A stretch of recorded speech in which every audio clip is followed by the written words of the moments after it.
up, guys? You know that moment in your day that you have to go get something that you probably should have had on your vehicle anyway?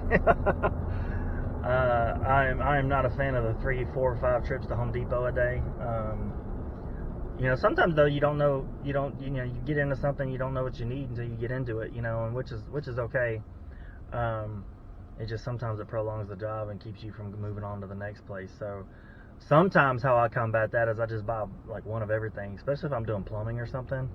I'll buy like one of everything and then just go return it. It's just what I don't need. It's just kind of easier to do that way. I just think it's interesting. Like right now, we're doing this job, and I had to bust a bunch of brick out to get this boot on this HVAC unit, and they didn't tell me that the boot wasn't here, so now I'm going to have to go back to my house to get the boot. So I thought the boot was here, so already installed, which is awesome. So now I'm running back to the house to go get a boot.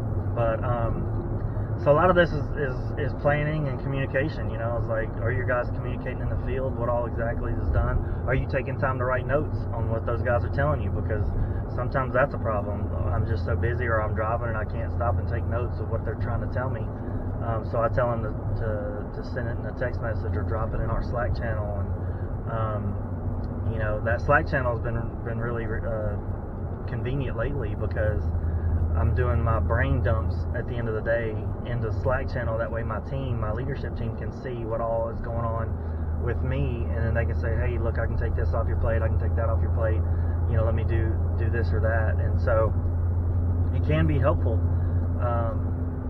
But yeah, I got to this job and thought I was going to be in and out pretty quick, and turns out that's not the case. I had to bust a bunch of brick out and get it prepped, and so now I'm going to get the boot so I can come back and get it. So I have alleviated this problem. I've spent a little bit of money to get a new vehicle. So we got our first actual SR&R vehicle. That is it's a Nissan NV200.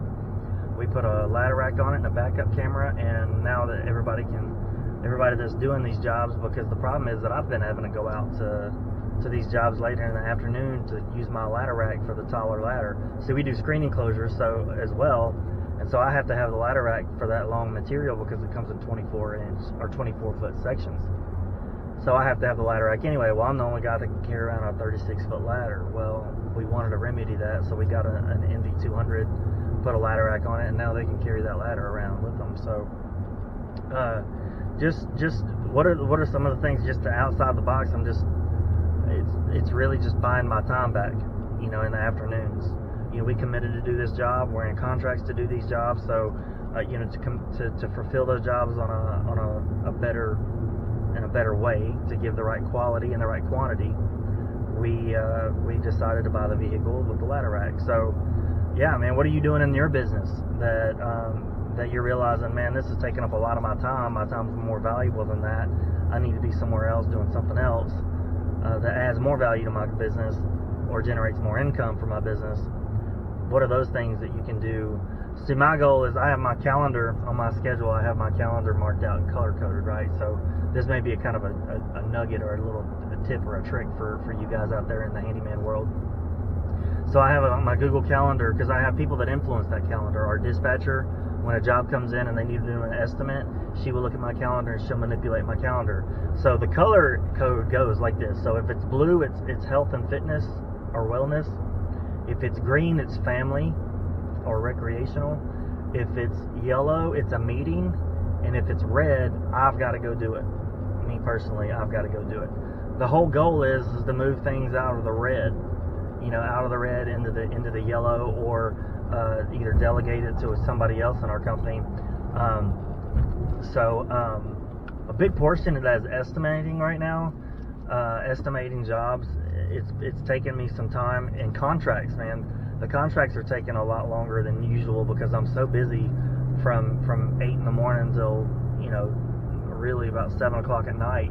The contracts are just taking a toll, and then I'm with the family the rest of the evening. So the contracts are taking a little bit longer than normal for me to get out right now, the average contract. And this is terrible for me to admit this, but it is, because honestly, it takes me like 2 weeks to get a contract out right now. If somebody were to, and I'm gonna be honest too, I don't do contracts on jobs unless it's over $5,000. And lately that number has went up because we do a lot of screening closures, and they're becoming into that price range. So if it's really around $7,500, we'll do a contract, because then we're asking for a deposit on that contract. We do, for some of you guys who are trying to figure this out, we have tried multiple ways of doing deposits and draws and stuff, and the best thing that's worked for us is 60% deposit on any job that's below $7,500.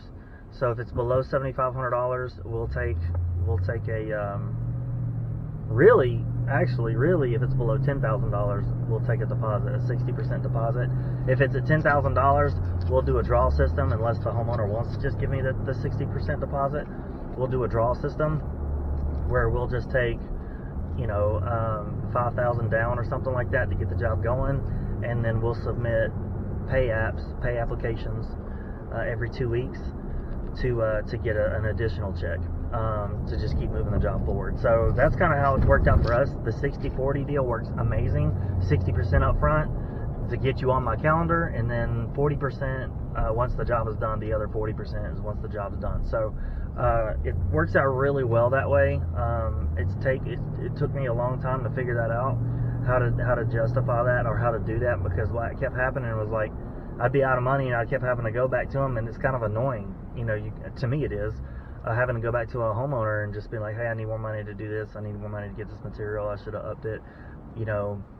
We tried 40%, we tried 50%. 50% didn't even work. I mean, I kept running short. So 60% was kind of the magic number. So 60-40 works very, very well when you're contracting jobs and when you're doing these jobs that are under $7,500, or maybe even under $10,000.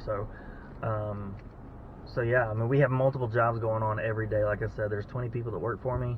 Those 20 people, they might be doing average job on a daily basis. They're probably around, $300 to anywhere from $700 to $300 to $700 is kind of the magic number. It just depends. And usually if it's above 300, I have 2 people on there, 2 people doing the job, just to keep the schedule moving forward.